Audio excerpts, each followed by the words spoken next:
আসসালামু আলাইকুম, welcome back to cooking studio by Munalisa. আজকে আপনাদের সাথে মন প্রাণ জোড়ানো কলিজা ঠান্ডা করা ডাবের পুডিং রেসিপি শেয়ার করব। সারাদিনের ক্লান্তি দূর করতে এরকম এক টুকরা ডাবের পুডিং হলে আর কিছুই লাগবে না। আশা করি আজকের রেসিপিটি ভালো লাগবে। রেসিপি ভালো লেগে থাকলে প্লিজ একটি লাইক দিয়ে দেবেন এবং আপনি যদি চ্যানেল নতুন হয়ে থাকেন অবশ্যই চ্যানেলটা সাবস্ক্রাইব করে দেবেন। ডাবের পুডিংয়ের জন্য এখানে আমি একটা শ্বাসযুক্ত ডাব নিয়েছি। এবার ডাবের শ্বাসটা আমি এরকম নারকেল কোড়ানির সাহায্যে নিয়ে নিচ্ছি। এখানে আমার 2 কাপ মতো পানি হয়েছে।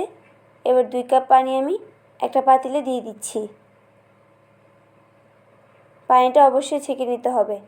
এবার দিয়ে দিচ্ছি 2 চা চামচ আগার আগার পাউডার। এখানে আমি হাইকো ব্র্যান্ডের আগার আগার পাউডারটা ইউজ করেছি। এবার দিয়ে দিচ্ছি 3 চা চামচ চিনি। তবে আপনাদের ডাবের পানিটা কেমন মিষ্টি তার উপর নির্ভর করে চিনিটা অ্যাড করবেন। সব কিছু মিশিয়ে নেওয়া হয়ে গেলে চুলার জালটা অন করে 2 থেকে 3টা বলক চলে আসলেই ডাবের পুডিংয়ের মিশ্রণটা তৈরি হয়ে যাবে। তবে এর চেয়ে বেশি জাল করার প্রয়োজন নেই। এবার আমি আগে থেকেই এখানে যে বাটিতে সেট করব সেই বাটিতে ডাবের শ্বাসগুলো ছড়িয়ে দিয়েছি। এবার গরম থাকা অবস্থায় ডাবের পুডিংয়ের মিশ্রণটা দিয়ে দিয়েছি। এভাবে আমি পুরোপুরি ঠান্ডা করে 2 থেকে 3 ঘন্টার মতো নর্মাল ফ্রিজে রেখে তারপর পুডিংটা সেট করে নিব। পুডিংটা সেট হয়ে গেছে।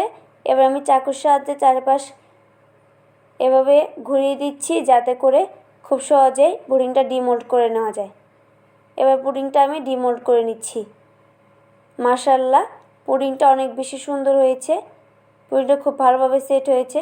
আপনারা দেখে নিশ্চয়ই বুঝতে পারছেন পুডিংটা কতটা বেশি পারফেক্ট হয়েছে। আপনারা রেসিপিটি একবার হলেও বাসায় ট্রাই করবেন এবং কেমন লেগেছে কমেন্ট করে জানাতে ভুলবেন না। সারাদিনের ক্লান্তি দূর করতে এরকম একটা ডাবের পুডিং হলে আর কিছুই চাই না। আপনারা রেসিপিটি ট্রাই করে কেমন লেগেছে কমেন্ট করে জানাবেন। রেসিপি ভালো লেগে থাকলে প্লিজ একটি লাইক দিয়ে দিবেন এবং চ্যানেলটি সাবস্ক্রাইব করে পাশে থাকা বেল আইকনটি প্রেস করে দিবেন। আর যারা ফেসবুক থেকে দেখছেন অবশ্যই পেজটি ফলো করে দিবেন। আজকের মতো এখানে বিদায় নিচ্ছি। দেখা হবে পরবর্তী কোনো রেসিপি নিয়ে। সেই পর্যন্ত সবাই ভালো থাকবেন। আল্লাহ হাফেজ।